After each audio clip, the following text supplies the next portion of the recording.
Hi, most welcome by NutriClinic Society, NCS. Assalamu alaikum and a very warm welcome to you all. Hope you all are well.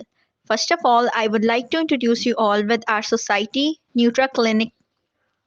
NutraClinic is working and struggling so hard to provide new platform to the diet and nutrition students. It is being an honor for me to represent the society in front of you all. NutraClinic Society has organized many such events in the past and were very informative and interesting.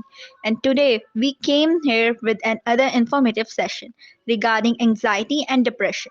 Without further delay, I would like to introduce you all with our guest speaker, Dean Momina Arshad.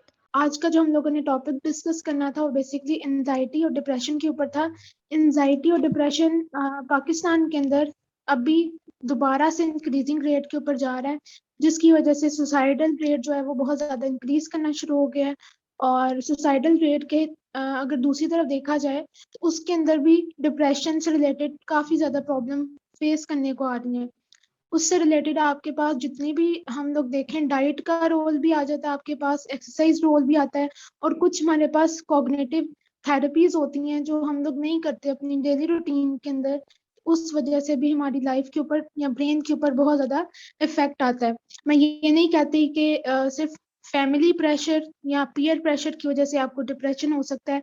इसके अंदर आपके पास relationships आ सकते हैं, ठीक है, और environmental factor का सबसे ज़्यादा रोल है। अगर आप सोसाइटी के अंदर हैं, सोसाइटी के अंदर रहते हैं, ठीक है, कम्युनिटी आपकी अच्छी है, तो कम्युनिटी के अंदर भी कुछ लोगों को फियर होते हैं, ठीक है, फोबियाज होते हैं, लाइक सिटिंग फोबियाज है, और सिटिंग फोबियाज हैं, खाना खाने का फोबिया होता है, कुछ लोग सबके साथ बैठ के खाना नहीं खा सकते। तो ये कुछ ऐसी स्ट्रेटजीज होती हैं जो हम लोग डेली लाइफ के अंदर फेस करते हैं, खास तौर पर फीमेल्स के अंदर ये चीज़ें ज़्यादा देखी जाती हैं। नो डाउट स्ट्रेस जो है वो सबसे नंबर 1 लीडिंग कॉज है डिप्रेशन या एंजाइटी का, लेकिन हम लोगों ने माइनर को भी देखना है। जो माइनॉरिटी होती है वो बाद में मेजर की तरफ आती है। कोई भी चीज़ पहले डायरेक्ट मेजर की तरफ नहीं आती, माइनॉरिटी जो होती है वो भी आपके पास बाद में मेजर की तरफ आ सकती है। सबसे पहले हम लोग एंजाइटी को डिस्कस करते हैं। एंजाइटी आपके पास ऐसी सिचुएशन होती है या ऐसी कंडीशन हम उसको कह सकते हैं जिसमें हम लोग आने वाले टाइम के बारे में सोच के परेशान होते हैं, ठीक है। लाइक अगर कोई पर्सनल या इंटरपर्सनल रिलेशनशिप है, उसके अंदर आपको ये टेंशन होती है कि आइदर वो हमारे साथ रहेगा या नहीं रहेगा, या जो भी इस तरह की आपकी साइकी होती है, ठीक है, ये आपके पेरेंट्स से रिलेटेड हो सकती है, आपकी स्टडी से रिलेटेड हो सकती है। फॉर एग्जाम्पल आप कोई गोल अचीव करना चाहते हो अपनी लाइफ के अंदर और वो गोल अचीव नहीं हो पाता, या आप ओवर थिंकिंग करते हो कि क्या पता हमसे वो गोल अचीव हो सकता है या नहीं हो सकता। ये सारी चीज़ें जो होती हैं ये आपको एंजाइटी की तरफ लेके जाती हैं। तो ऐसी सिचुएशन के अंदर या ऐसी कंडीशन के अंदर हमने पेशेंट को डील करना होता है कि ये सिर्फ आपकी ओवर थिंकिंग है। ऐसा कुछ भी नहीं होता, सिर्फ हम लोग जो सोचते हैं वो हमारी बॉडी उसी तरह से रिएक्ट करना स्टार्ट कर देती है। जैसे जैसे आपकी बॉडी उस तरह से रिएक्ट करेगी, आप लोग देखो आप लोगों को वही चीज़ें दूसरों के अंदर भी नजर आना शुरू होती हैं। नेगेटिव थॉट्स सोचोगे तो दूसरों के अंदर भी नेगेटिविटी नजर आएगी, अगर पॉजिटिविटी सोचोगे तो दूसरों के अंदर भी आपको पॉजिटिविटी नजर आती है। बेसिकली एंजाइटी डिसऑर्डर जितने भी आपके पास आते हैं, इसमें सबसे ज्यादा जो जनरल चीज आती है वो यही है कि आपकी जो ओवर थिंकिंग होती है उस पर आपका बिलीव ज्यादा होता है। फॉर एग्जाम्पल अगर मैं इसकी एग्जाम्पल दूं तो आप ये सोच रहे हो कि मैं खाना खा रहा हूँ और ये चीज मुझे नुकसान देती है। लाइक कुछ लोगों को पीनट्स एलर्जी होती है, ठीक है, और कुछ लोगों को पीनट से एलर्जी नहीं होती, लेकिन वो सोचते हैं कि हम लोग ये चीज खाएंगे तो बाद में हमें इससे सांस खराब होता है। ये मिथ्स होती हैं या मिसकंसेप्शन आप इसको कह सकते हो। ये वाली जो चीजें होती हैं जो आप फ्यूचर के लिए सोचते हो कि ये हमें ऐसे नुकसान दे सकती हैं या नहीं दे सकती, आपका अपना बिलीफ, ओन बिलीफ जो होता है ये आपको हमेशा ओवर थिंकिंग की तरफ लेके जाता है, और कंटिन्यू ओवर थिंकिंग जो होती है वो आपको एंजाइटी के अंदर कन्वर्ट कर देती है। सिम्टम्स की अगर हम लोग बात करें तो एंजाइटी के डिफरेंट सिम्टम्स होते हैं, ठीक है, ये आपके डिप्रेशन के साथ भी मैच करते हैं, ठीक है। अगर हम लोग सिम्टम्स की बात करें तो सबसे पहले नर्वसनेस इसके अंदर बहुत ज्यादा होती है। नर्वसनेस में आपके पास ज़रूरी नहीं है कि आपको स्पीच के अंदर प्रॉब्लम आए या कोई ये डिसऑर्डर हो। ये कोई डिसऑर्डर नहीं होता। ये नॉर्मली जब हम लोग प्रेजेंटेशन देते हैं, ठीक है, नॉर्मली क्लासरूम्स के अंदर या इतना कॉन्फिडेंस नहीं होता, हम लोग किसी से बात नहीं कर सकते सही तरह से, तो वो भी आपके पास इस चीज़ के अंदर कंसिडर की जाती है। आप इसको ओवरकम किस तरह कर सकते हो? अपने आप को अपने जो ओवर थिंकिंग है उसको कम करके। जब हम लोग प्रेजेंटेशन दे रहे होते हैं तो हम लोग ये सोचते हैं कि अगर हम लोग गलत बोल देंगे तो सब हम पे हंसेंगे। ये बहुत ज्यादा मेन इशू है जो छोटे बच्चों के अंदर राइज होना शुरू हो गया, इवन के यूनिवर्सिटी स्टूडेंट्स के अंदर भी। तो हम लोग अगर इस चीज को कंपनसेट नहीं करेंगे या इस चीज से हम लोग डीलिंग नहीं कर सकते, तो ये चीजें आगे जाके ओवर थिंकिंग के अंदर कन्वर्ट हो जाती हैं कि कोई भी हम पे बिलीव नहीं करता और लोग हम पे हंसते हैं। ये सिर्फ आपका बिलीफ है। अगर आप लोग गलत भी बोल दोगे तो इसमें किसी का कोई नुकसान नहीं होना। ठीक है, ये सब चीजें आपके पास होती हैं और आपने इसको ओवरकम करना है। फिर इसके अलावा आपके पास रेस्टलेसनेस आ जाती है और टेंशन आती है। जब हम लोग नर्वसनेस को कंट्रोल नहीं कर सकते तो वो टेंशन के अंदर कन्वर्ट हो जाती है। अगर हम लोग कंटिन्यूसली कोई स्ट्रेस ले रहे हैं, ठीक है, एंजाइटी सेकंड स्टेज है, स्ट्रेस नंबर 1 स्टेज आती है, डिप्रेशन थर्ड स्टेज होती है, ठीक है। और डिप्रेशन के बाद आपके पास डिसऑर्डर्स आते हैं जिसको हम लोग एंड स्टेज कहते हैं, या फिर आप ये कह सकते हो कि सेकंड लास्ट स्टेज, ठीक है। ये सुसाइडल रेट से पहले वाली जितनी भी होती हैं। मेरा गला खराब है इसलिए आवाज ऐसे निकल रही है, वरना मुझे ऐसा कोई इशू नहीं है। मेरा आवाज नहीं निकली इस वजह से मैं मतलब कोशिश कर रही हूँ कि डिलीवर कर दूँ। फिर इसके अलावा आपके पास जो इम्पेंडिंग डेंजर होता है, अच्छा, जो इम्पेंडिंग डेंजर होता है ये वो वाली कंडीशन होती है जिसमें आपको ये फील हो रहा होता है कि हमें इस चीज से खतरा हो सकता है। मतलब आप कोई भी रिस्क नहीं लेते, कोई भी अपनी कंफर्ट जोन नहीं छोड़ना चाहते। हम लोग जब स्टडी करते हैं और स्टडी करने के बाद कोई भी बड़ा स्टेप लेते हैं, चाहे वो इन्वेस्टमेंट का है, चाहे वो बिजनेस टूवर्ड्स का है, या आपके कोई भी स्टडी टूवर्ड्स हैं, या आपके बिजनेस से रिलेटेड है, किसी भी किस्म से आपकी लाइफ से रिलेटेड, उसमें हम लोग जब कोई भी अपनी कंफर्ट जोन से बाहर नहीं ना निकलते, तो उस वो जो आपके पास ओवर थिंकिंग आती है ना, उसको हम लोग इम्पेंडिंग डेंजर कहते हैं। जो हम लोग सोचते हैं कि हम अगर ऐसा करेंगे या ये स्टेप उठाएंगे तो बाद में हमें ये वाली कॉम्प्लिकेशन फेस करनी पड़ सकती है। अगर आप गिरोगे नहीं ना तो आप उठ नहीं सकते, ठीक है। हर कामयाबी के लिए आपको गिरना पड़ता है, और जो इंसान गिर के सीखता है ना, वो इंसान कभी भी दोबारा नहीं गिरता। इंसान को हमेशा अच्छी उम्मीद रखनी चाहिए। और दूसरी चीज ये कि जब भी आप कोई भी टेंशन के अंदर होते हो तो उस सिचुएशन को फील करो और उस सिचुएशन से निकलने की कोशिश करो। अगर आप उस सिचुएशन से भागोगे तो वो आपको नचवाएगी अपने पीछे, ठीक है। मतलब आप उससे जितना मर्जी भाग लो वो पीछे आपके चलती जाएगी। लेकिन अगर आप उसको फेस करते हो कॉन्फिडेंस के साथ, अपनी हिम्मत के साथ, तो वो चीज आपको दोबारा उस तरह से ट्रीट नहीं करती या ट्रिगर नहीं कर सकती, ठीक है। इसी तरह आपके पास दूसरे स्ट्रेस फैक्टर्स आते हैं जिसमें हम लोग रिलेशनशिप को डिस्कस करते हैं। रिलेशनशिप भी आपके पास ऐसी कंडीशंस होती हैं जिसमें फीमेल्स ज्यादा जो है वो ट्रिगर फैक्टर की तरफ आ रही होती हैं। मेल भी होते हैं। मैं फीमेल डोमिनेंट या मेल डोमिनेंट की बात नहीं कर रही इधर, मैं दोनों जेंडर की बात कर रही हूँ। कोई भी जेंडर छोटा या बड़ा नहीं होता, ठीक है। तो दोनों जेंडर इक्वल है और अल्लाह ताला ने दोनों को इक्वल राइट्स दी हैं। अगर आप किसी एक को भी छोटा समझ के उसको जलील करने की कोशिश करते हो या उसको ट्रिगर करते हो, उसको ऐसा फील करवाते हो कि तुम कुछ भी नहीं हो, ये सब चीजें जो होती हैं ये आपको तो शायद फील ना हो कि आपके लिए ये सब आसान है, और दूसरा जो फेस कर रहा होता है उसके लिए ये डिसऑर्डर बन सकता है, ठीक है। तो अगले के लिए आसानी बने ना कि मुश्किल।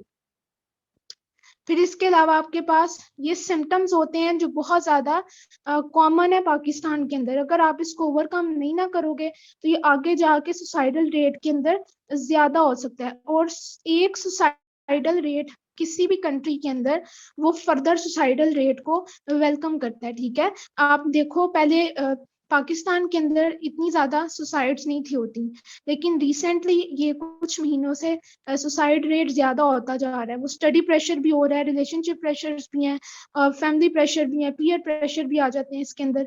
तो इन सब चीजों को आपने ओवरकम करना है। अगर आप एक दूसरे को हिम्मत नहीं दे सकते तो उसको आप ट्रिगर भी ना करो, उसको और ज्यादा मुश्किल भी ना दो, ठीक है। फिर इसके अलावा आपके पास पैनिक या डूम आती है कंडीशन। अच्छा, ये वाली जो मेन कंडीशन है जिसके अंदर हम लोग किसी को कंफर्टेबल जोन से बाहर निकाल सकते हैं या उसको कंफर्टेबल जोन दे सकते हैं एटलीस्ट, कि अगर तुम्हें ये डिप्रेशन है तो हाँ ये रियल है, ठीक है, ये फेक नहीं है, हम इसका मजाक नहीं उड़ा रहे, तुम टाइम दो, जब तुम ठीक हो जाओ तो फिर अपनी दोबारा से स्टडीज को कंटिन्यू रखो। यहाँ पे जो मेन रोल आता है वो हमारे इंस्टीट्यूशन रेट का आता है, कि जो टीचर्स होते हैं या आपके सीनियर्स होते हैं वो आपको उस तरह से डील नहीं करते जिस तरह से उनको करना चाहिए, ठीक है। तो ये वाला जो जितना भी मेन रोल आता है ना, ये सारा का सारा आपका पैनिक डूम उधर से ही आपको मिल रहा होता है। फिर इसके अलावा इसके अंदर जो दूसरा मेन सिम्टम जो आता है वो ये है कि इसमें हाइपर वेंटिलेशन होती है। अगर कोई डिप्रेशन की तरफ जा रहा है तो उसके लिए सबसे ज्यादा जो डेंजरस जोन है वो ये है हाइपर वेंटिलेशन। हाइपर वेंटिलेशन में क्या होता है कि आपकी जो वॉल्स होते हैं हार्ट के वो खुलना शुरू हो जाते हैं, यानी डायलेट करते हैं, आपकी वेंट्रिकुलर सिस्टम, आपकी वेन्स डायलेट कर जाती हैं, ब्लड प्रेशर इंक्रीज हो जाता है। जब ब्लड प्रेशर इंक्रीज होता है स्ट्रोक के चांसेस ज्यादा हो सकते हैं। जब स्ट्रोक हो सकता है तो ब्रेन सीजर स्टार्ट होते हैं। जब ब्रेन सीजर स्टार्ट हो सकते हैं तो पेशेंट डेथ की तरफ जा सकता है। तो ये सारी कॉम्प्लिकेशंस ये छोटी नहीं है, अगर आप इसको कंट्रोल नहीं करोगे ये फर्दर जो है ये प्रॉब्लमेटिक हो सकती है। इसके साथ साथ स्वेटिंग या ट्रेम्बलिंग, ये वो वाली कंडीशन होती है, नॉर्मली मैं इसको ये नहीं कहती, इसको कंसिडर नहीं कर सकती एंजाइटी के अंदर। कुछ ऐसी सिचुएशन होती हैं जिसके अंदर हम लोग आम रूटीन के अंदर भी ये सब हो रहा होता है, ठीक है, इसमें शेकिंग होती है बॉडी की और आपको स्वेटिंग स्टार्ट हो जाती है। ये तब होता है जब या तो आपका ब्लड शुगर लेवल कम हो गया हो, ठीक है, ब्लड प्रेशर कम हो गया हो, या फिर आपको एंजाइटी डिसऑर्डर है तो उसके अंदर भी आपको टेंशन की वजह से ये सारी कॉम्प्लिकेशन फेस करने को मिलती हैं। तो स्ट्रेस को दूर करने के लिए जब ऐसी कंडीशन होती है तो आपने दो चीजें नोट करनी है, आइदर वो पेशेंट पहले कैफीन यूज करता है कि नहीं, ठीक है, अगर तो वो कैफीन यूज करता है दैट्स मींस कि उसको टायरामाइन सेंसिटिविटी नहीं है। यहाँ पर मेन रोल आता है आपकी डाइट का, कि आपकी जो डाइट है वो डिप्रेशन को किस तरह रिलेट कर सकती है। अगर यहाँ पे आप उसको कैफीन उसको अगर सूट नहीं करती या वो कैफीन नहीं लेता इस सिचुएशन के अंदर और आप उसको जबरदस्ती कैफीन देते हो तो वो उसका जो स्ट्रेस या एंजाइटी लेवल है वो और इंक्रीज कर जाएगा, वो डिक्रीज नहीं करेगा। यहाँ पे जो एंजाइटी पेशेंट्स होते हैं उनके अंदर दो चीजें सबसे ज्यादा कॉमन होती हैं। आपके पास एक अमाइनो एसिड होता है जिसको हम लोग टायरामाइन कहते हैं। टायरामाइन जो है ये एक एसेंशियल अमाइनो एसिड होता है, ठीक है, ये आपकी मेजर बॉडी के अंदर जो मिनरल्स होते हैं उसको रिलीज करने में हेल्प करता है। तो ऐसे पेशेंट जो होते हैं जो पहले से एंजाइटी मेडिकेशन यूज कर रहे होते हैं उनके अंदर टायरामाइन सेंसिटिविटी ज्यादा हो जाती है, उस वजह से हम लोग उनको कोई भी टायरामाइन रिच फूड नहीं दे सकते, ठीक है, ग्लूकोज रिच फूड नहीं दे सकते। आपने उनको बिल्कुल लो ग्लाइसेमिक पे देना, आइदर वो हाइपोग्लाइसीमिया की कंडीशन में हो, ठीक है, ऐसी सिचुएशन के अंदर आपने उनको इस चीज पे कंट्रोल करवाना है अगर तो मेडिकेशन साथ कंटिन्यू कर रहे हैं। इसके साथ साथ आपके पास वीकनेस आती है और टायर्डनेस आती है। अच्छा, वीकनेस और टायर्डनेस स्ट्रेस के अंदर या एंजाइटी के अंदर सबसे ज्यादा कॉमन सिम्टम है। दो सिम्टम से देख के आपको पहले ही पता चल जाता है कि पेशेंट को एंजाइटी ज्यादा होना शुरू हो गई है। एक तो ये उसको भूख नहीं लगेगी, दूसरा उसका कोई भी काम करने को दिल नहीं करेगा, ठीक है, वो स्ट्रेस फैक्टर में रहेगा, फटीग रहेगी उसको, उसको भूख नहीं लगती, स्टमक अपसेट सबसे ज्यादा मेन सिम्टम है, स्टमक अपसेट रहता है। अगर आपके घर के अंदर कोई भी ऐसा पेशेंट है जिसको भूख नहीं लग रही, स्टमक अपसेट है, ठीक है, प्रोटीन कंज्यूम नहीं की जाती, अगर वो प्रोटीन खाता भी है तो उसको वॉमिटिंग होना स्टार्ट हो जाती है, ये सारे जो सिम्टम है ये एंजाइटी की आदत है, ठीक है, आपने यहाँ पे इस फेज के अंदर एंजाइटी को कंट्रोल करवाना है। फिर इसके अलावा कंसंट्रेटिंग, कोई भी काम ध्यान से नहीं किया जाता, अगर कोई इंसान करना भी चाहे ना तब भी नहीं किया जाता, क्योंकि ये वो वाली सिचुएशन होती है, एक तो बॉडी शेक कर रही होती है, आपकी बॉडी के अंदर सेरोटोनिन हार्मोन ज्यादा होना शुरू हो जाते हैं, कोर्टिसोल हार्मोन ज्यादा होते हैं, एपिनेफ्रिन हार्मोन ज्यादा होते हैं, नॉर एपिनेफ्रिन हार्मोन ज्यादा होते हैं। जितने भी आपके पास स्ट्रेस लेवल के ऊपर हार्मोन्स होते हैं जब वो ज्यादा होना शुरू हो जाते हैं तो आपकी बॉडी के अंदर जो डोपामाइन जो स्ट्रेस रिलीविंग हार्मोन होता है वो डाउन होना शुरू हो जाता है। एक हार्मोन जब ज्यादा होता है तो उसका जो एगोनिस्ट होता है वो कम होना शुरू हो जाता है, इसलिए आपने उनके स्ट्रेस फैक्टर फैक्टर को कंट्रोल करना है, आइदर वो डाइट है या फिर आपकी कोपिंग स्ट्रेटजीज आती हैं। अब हम लोग बात करने लगे हैं डिप्रेशन की। डिप्रेशन आपके पास मेंटल डिसऑर्डर आता है जब आप एंजाइटी को क्योर नहीं कर पाते या पेशेंट उस फेज से या उस कंडीशन से निकल नहीं सकता, तो वो डिप्रेशन के अंदर कन्वर्ट हो जाता है। ठीक है, इसके अंदर सबसे ज्यादा जो कॉमन सिम्टम आता है वो मूड लॉस हो जाता है। ठीक है, कोई भी काम करने को दिल नहीं करता, डिस्टरबेंस होती है स्लीप के अंदर, हेलुसिनेशन होती है, नींद नहीं आती, या तो पेशेंट को बहुत ज्यादा नींद आएगी या नींद नहीं आएगी, और ऐसे पेशेंट नींद के अंदर ज्यादा बोलते हैं। ठीक है, और सडन जब उठते हैं तो चीखते हैं या रोते हैं या फिर खुद ब खुद कुछ ना कुछ बोलना शुरू कर देते हैं। ठीक है, तो ये वाले जो फैक्टर्स होते हैं, ये सारे के सारे सिम्टम्स डिप्रेशन के अंदर आते हैं। बाकी सारे सिम्टम्स उनके सेम एंजाइटी की तरह के होते हैं। यहाँ पे एक थर्ड फैक्टर आता है, यहाँ पे मैंने स्लाइड्स में मेंशन नहीं किया, वो बाइपोलर आपके पास मैनिक डिसऑर्डर होता है।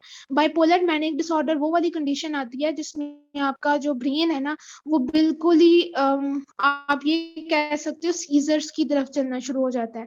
इसमें हाइपर वेंटिलेशन इतनी ज्यादा हो जाती है, ग्लूकोज बार बार आपका इतना ज्यादा होना शुरू हो जाता है, जिसकी वजह से आपको बॉडी के अंदर एक्नी स्टार्ट हो जाती है और आपकी बॉडी की कंडीशन स्वेयर होना शुरू हो जाती है। ठीक है, इसमें हाइपरग्लिसीमिया के चांसेस ज्यादा होते हैं, इसलिए आपने ऐसे पेशेंट को आपने लो टायरामिन डाइट देनी होती है। ठीक है, लो टायरामिन डाइट हम लोग आगे पढ़ेंगे कि उसके अंदर कौन कौन सी चीजें आती हैं।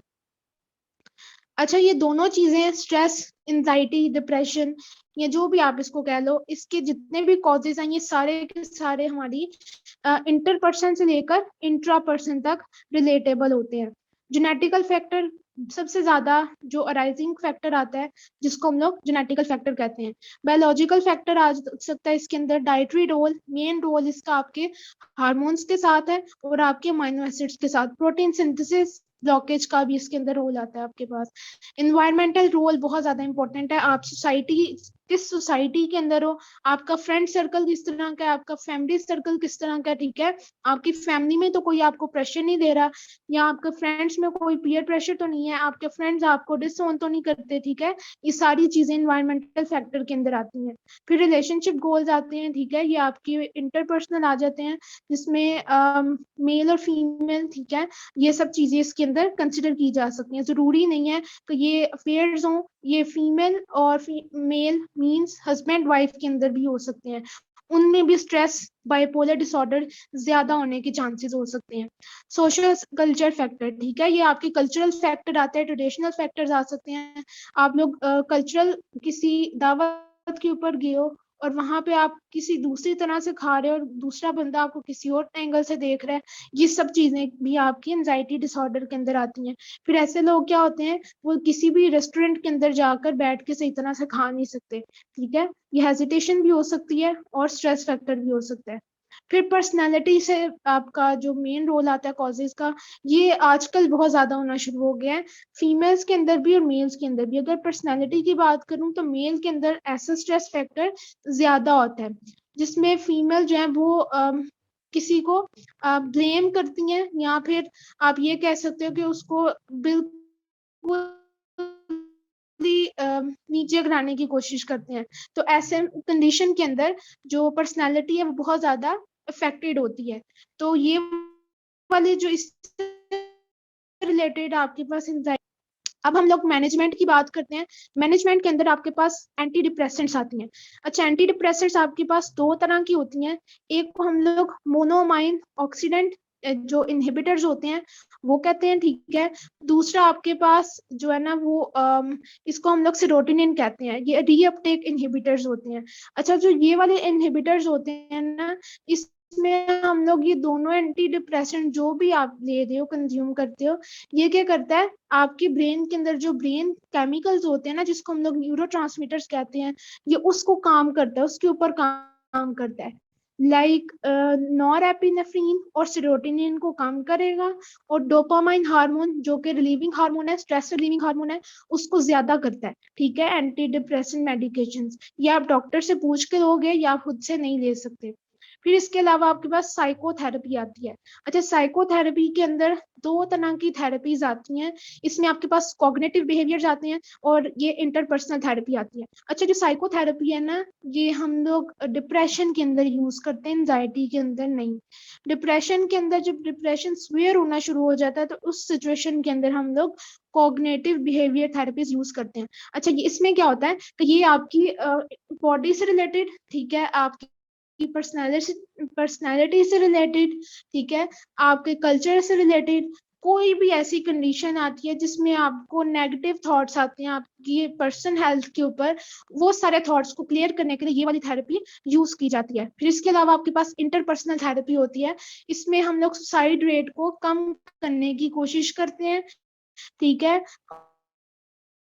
और किसी थर्ड पर्सन को कॉल करते हैं कि वो उनकी हेल्प करें। लाइक एक डॉक्टर है, साइकेट्रिस्ट है, ठीक है, पेशेंट है, और साथ में उसके घर से कोई बंदा है, लाइक फादर है, मदर है, ब्रदर है, सिस्टर, कोई भी एक पर्सन जो उसको सपोर्टिव हो, तो वो भी बहुत ज्यादा इंपॉर्टेंट होता है इंटरपर्सनल थेरेपी के अंदर। उसकी कंडीशन को कंट्रोल करने के लिए वो उसको हौसला दे सकता है, उसकी कंफर्टेबल जोन के अंदर वापस लेके आ सकता है।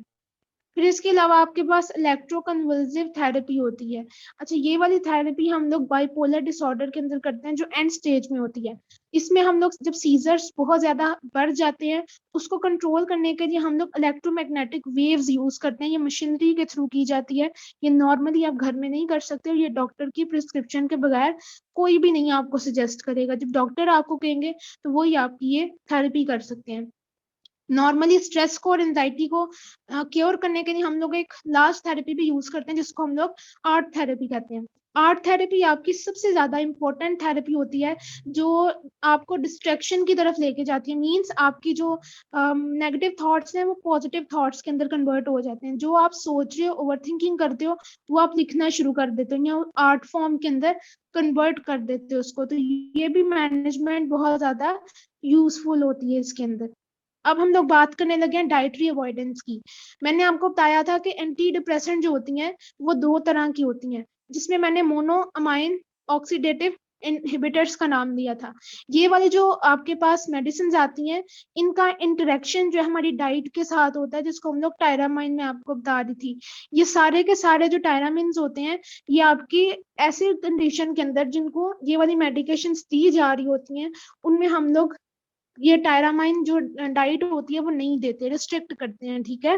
क्यों रिस्ट्रिक्ट करते हैं? ये सेंसिटिव हो जाता है पेशेंट, और इसका इंटरेक्शन इस तरह से हो जाता है कि ये आपकी जो सेरोटोनिन टॉक्सिसिटी कॉज कर देता है, ठीक है। मींस जो आपका स्ट्रेस हार्मोन है वो उसकी टॉक्सिसिटी हो जाती है। इसलिए टायरामाइन जो है वो हम लोग ऐसी मेडिकेशंस के साथ, एंटी डिप्रेसेंट के साथ नहीं देते। इसमें क्या करना है, आपने लो ग्लाइसेमिक डाइट देनी होती है। अब जो टायरामाइन रिच फूड होते हैं जो हमने अवॉइड करने होते हैं, उसको मैंने एक निमोनिक के नाम से सेव किया था, जो मैं आपको बता देती हूँ, और वो आप लोग भी उसको इस तरह से इजीली याद कर सकते हो।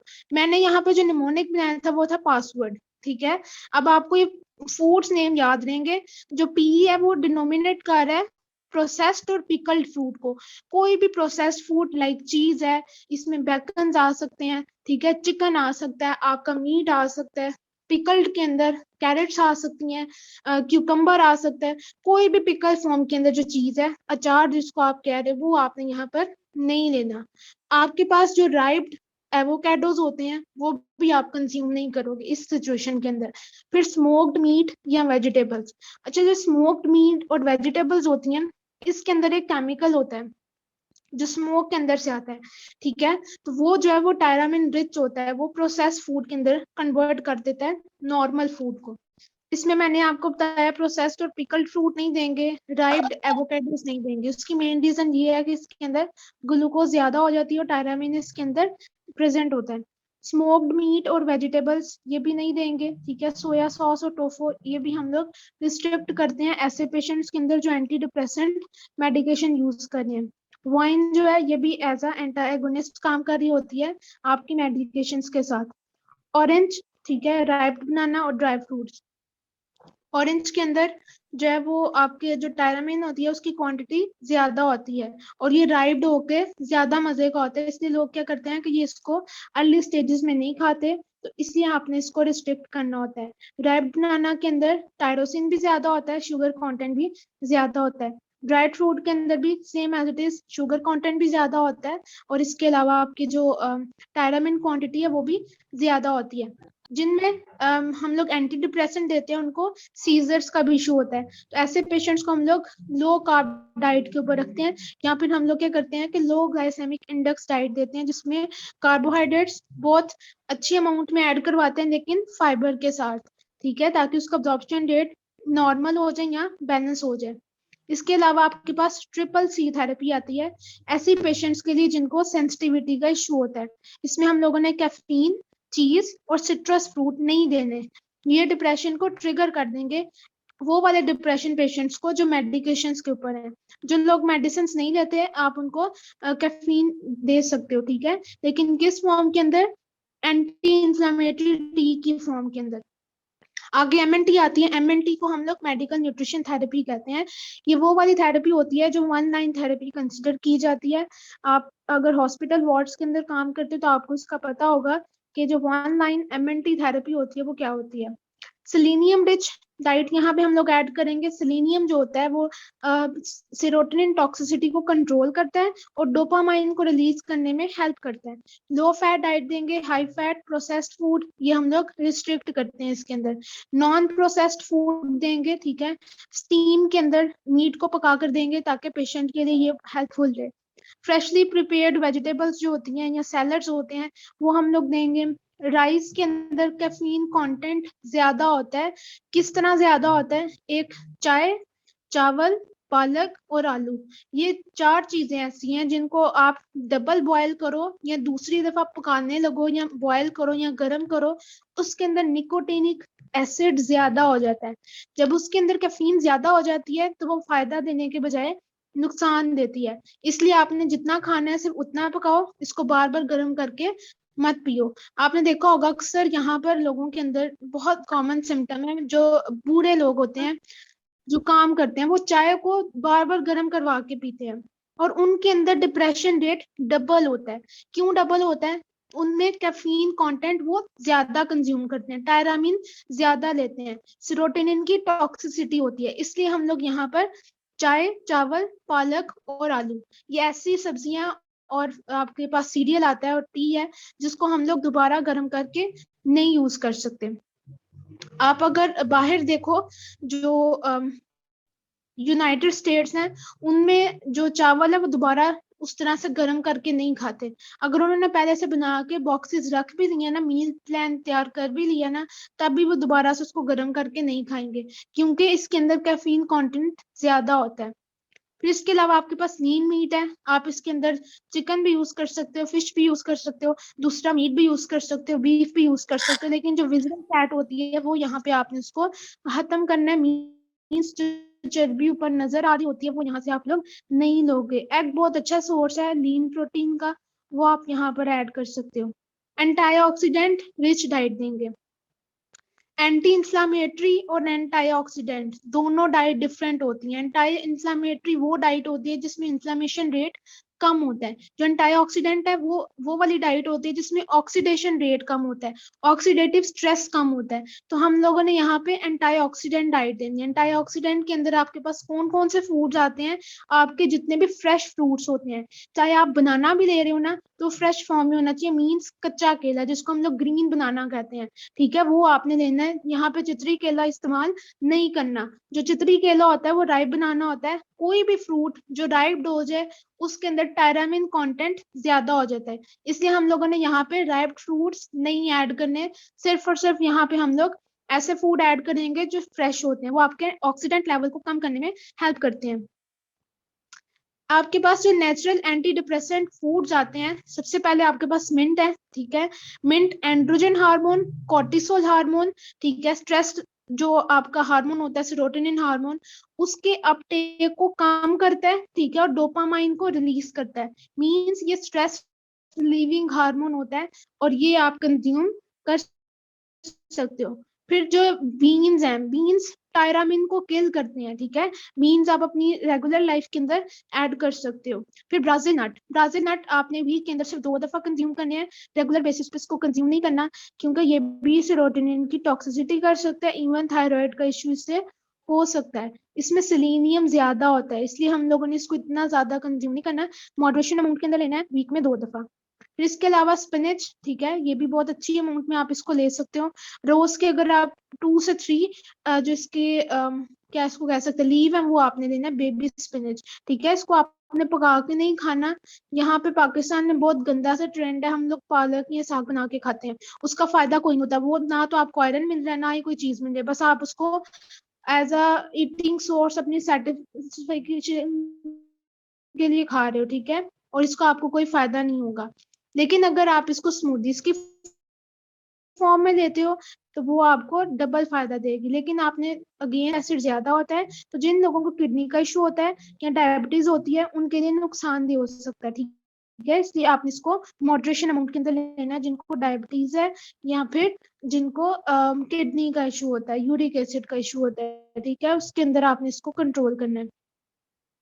फिर इसके अलावा आपके पास क्रूसीफेरस वेजिटेबल्स आती हैं। अच्छा, ये वो वाली वेजिटेबल्स होती है, इसमें ब्रोकली आती है आपके पास, ठीक है, स्प्रूट्स आ सकते हैं, कैबेज है, ये सारी जितनी भी आपके पास कैबेज फैमिली है, ये आपको बहुत ज्यादा हेल्पफुल होती है आपके डिप्रेशन रेट को कम करने के लिए, क्योंकि ये लो कार्ब डाइट के अंदर आती है। कीटो के अंदर सबसे ज्यादा जो है ना, वो जो चीज दी जाती है वो ब्रोकली फैमिली है, ठीक है, ब्रोकली फैमिली दी जाती है, कॉलीफ्लावर दी जाती है, कैबेज को बहुत ज्यादा प्रमोट किया जाता है कीटो डाइट के अंदर, जिसको अब हम लोग यहाँ पे ट्रेंडिंग सेटर के अंदर लेके आ रहे हैं। तो यहाँ पे जो ट्रेंड है वो सिर्फ डिजीज के लिए बनी गई है, वो नॉर्मली वेट लॉस के लिए नहीं है, उससे वेट लॉस में बहुत ज्यादा कॉम्प्लिकेशन आती हैं। तो यहाँ पे हम लोग बैलेंस डाइट देंगे, बैलेंस डाइट का नुकसान नहीं होता, फायदा ज्यादा होता है, इसलिए हम लोग बैलेंस डाइट रखेंगे। लेकिन जो जैसे मैंने आपको एमएनटी बताई उसमें कुछ मॉडरेशन करेंगे, जो मैंने एमएनटी लिखी है वही बस उस बैलेंस डाइट की मॉडरेशन है, ठीक है, मॉडिफिकेशन है। वाटर बैलेंस बहुत ज्यादा इंपॉर्टेंट रोल प्ले करता है आपके एज अ एंटी डिप्रेसेंट के अंदर।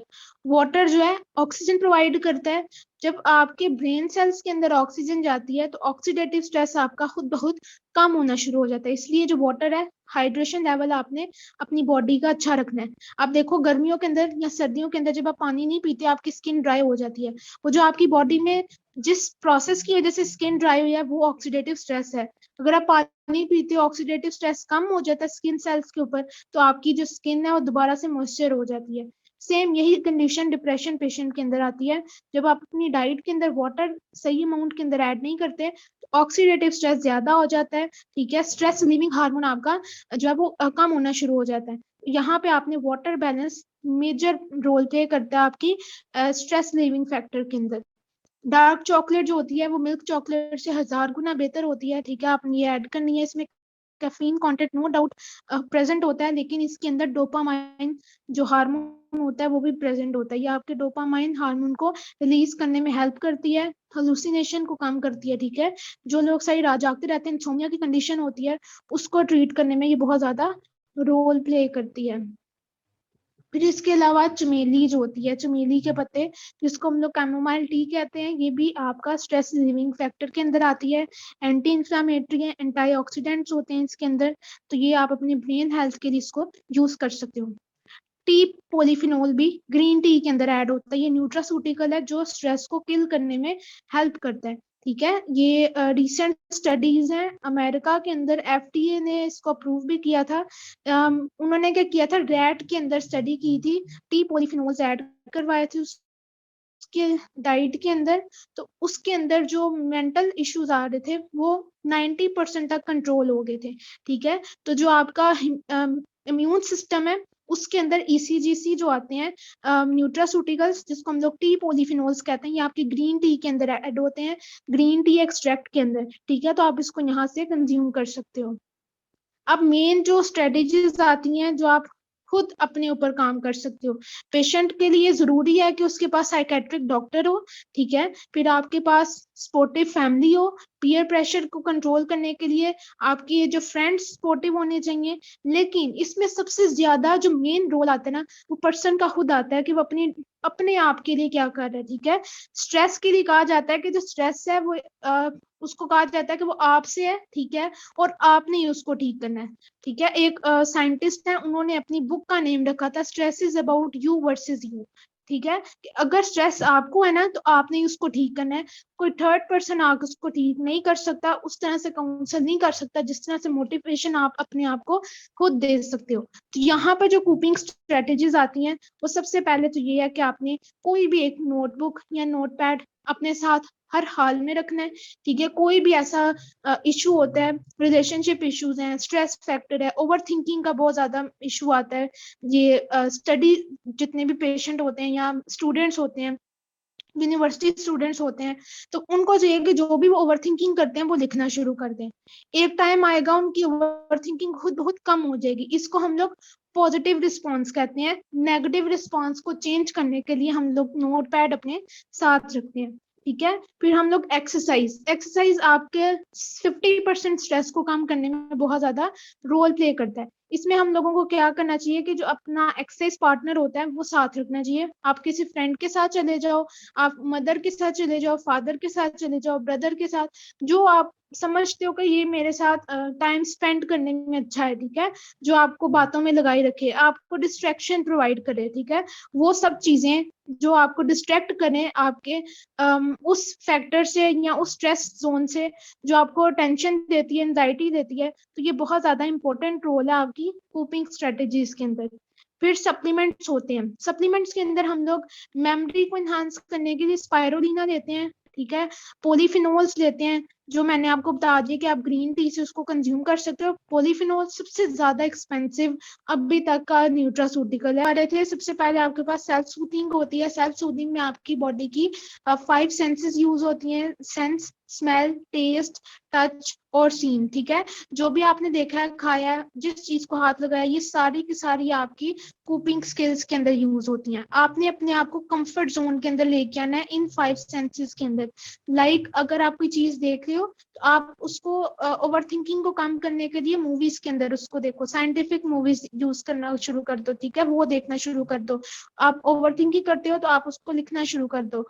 और च्युइंगम यूज करो, मिंट यूज करो। ठीक है, आप अपनी ओवर थिंकिंग को कम करने के लिए, जो मिंट और च्युइंगम होती है, ये बेसिकली आपका हार्मोन्स को भी कंट्रोल करती है और ब्रेन एक्टिविटी को इंक्रीज करती है। तो ये आपकी पॉजिटिव रिस्पॉन्स के अंदर आता है। फिर डिस्ट्रैक्शन आती है।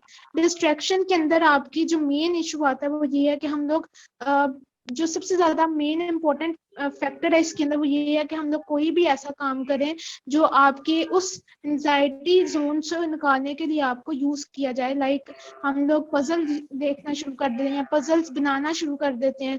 ठीक है, अब बास्केटबॉल है, फुटबॉल है, कोई भी ऐसी गेम है जो हम लोग खेलना शुरू कर देते हैं अपनी नेगेटिव एनर्जी को पॉजिटिव वे के अंदर यूटिलाइज करने के लिए। फिर इसके अलावा आपके पास ऑपोजिट एक्शंस होते हैं। ऑपोजिट एक्शन के अंदर सबसे ज्यादा जो मेन रोल आता है वो आपकी एक्सरसाइज का आता है।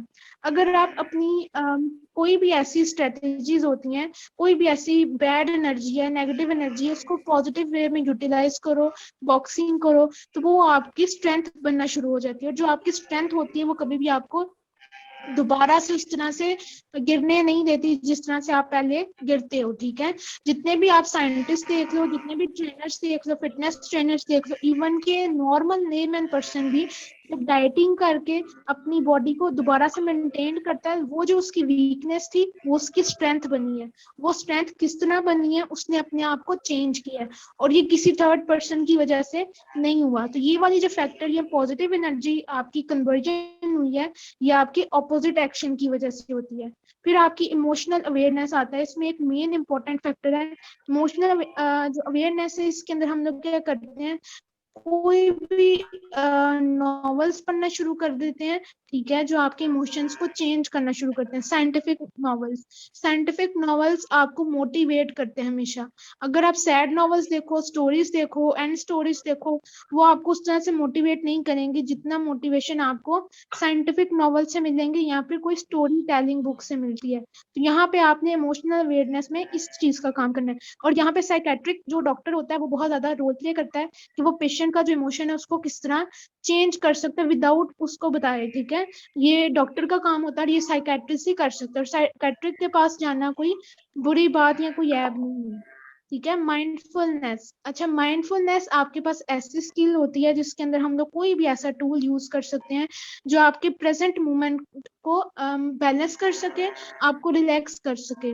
लाइक अगर मेरे पास कोई ऐसा पेशेंट आता है जो कहता है मुझे डायबिटीज है और मैं पिछले 20 साल से उसको मेडिकेशन यूज कर रहा हूँ और मैं क्योर नहीं कर पा रहा, मींस उसको बैलेंस नहीं कर पा रहा, तो सबसे पहले आपने उसको ये नहीं कहना तुमने क्या खाया, तुमने ऐसे क्यों किया, ये तुम्हारी गलती है, आप ऐसा कुछ नहीं कहोगे। आप उसको रिलैक्स करोगे कि ऐसा होता है, नॉर्मल है, ठीक है, आप इसको यूटिलाइज कर सकते हो, आप इसको कंट्रोल कर सकते हो, ठीक है, आप इसको बैलेंस कर सकते हो, लेकिन आप इसको फुली ट्रीट नहीं कर सकते। आपने इसको हौसला देना है, फिर उसकी आधी से ज्यादा जो बीमारी होती है वो खुद ही उधर खत्म हो जाती है। तो यहाँ पे आपने उसको ये वाली मेडिटेशन रिलैक्सिंग जो आपकी एक्सरसाइज होती है वो यहाँ पे आप उसको दोगे। फिर इसके अलावा जो 6 और एंड आपके पास कोपिंग स्किल आती है वो ये है कि क्राइसिस प्लान। अच्छा, क्राइसिस प्लान के अंदर आपने उसका जो रिसोर्स होता है या कोई ऐसा पर्सन जिसके ऊपर वो डिपेंडेंट होता है उसकी सपोर्ट आपने लेनी होती है, ठीक है। और उसकी जो स्किल्स होती हैं, जब आपकी कोई भी स्किल काम नहीं कर रही होती तो आपने ये क्राइसिस प्लान यूज करना होता है। आपकी फैमिली के अंदर से, फ्रेंड्स में से, आपका जो थेरेपिस्ट होता है, आपकी जो कोई भी ऐसी टीम होती है जिससे आप अपनी काउंसलिंग सेशन ले रहे होते हो, वो आपको प्लान बना कर देता है कि तुमने ऐसे करना है, या खुद उसको लेकर डील करता है। कुछ पेशेंट्स ऐसे होते हैं डाइटिंग करते वक्त कि वो डाइटिंग कर नहीं पाते, रोते हैं, डिप्रेशन के अंदर चले जाते हैं। इस सिचुएशन के अंदर क्या करते हैं, डाइटिशियन जो होती है वो एज अ फिटनेस ट्रेनर के तौर पर उनको गाइड करती है, ठीक है। ये डाइटिशियन के अंदर भी रोल आता है, साइकेट्रिक के अंदर भी इसका रोल आता है। तो हर चीज में आपने इसको साथ लेके चलना है।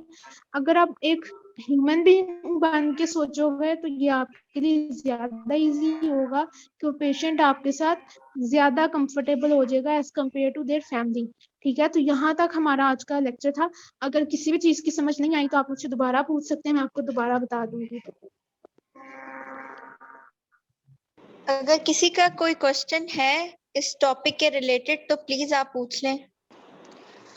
Okay, thank you so much ma'am अपना इतना कीमती टाइम देने के लिए और हमारे नॉलेज में इतना इजाफा करने के लिए। हमें बहुत मजा आया आपके लेक्चर में, जो आज इवेंट हुआ उसमें। Thank you so much ma'am. और बाकी सब पार्टिसिपेंट्स का भी, मेंबर्स का भी थैंक यू, जो कि आज जिन्होंने ये सेमिनार अटेंड किया।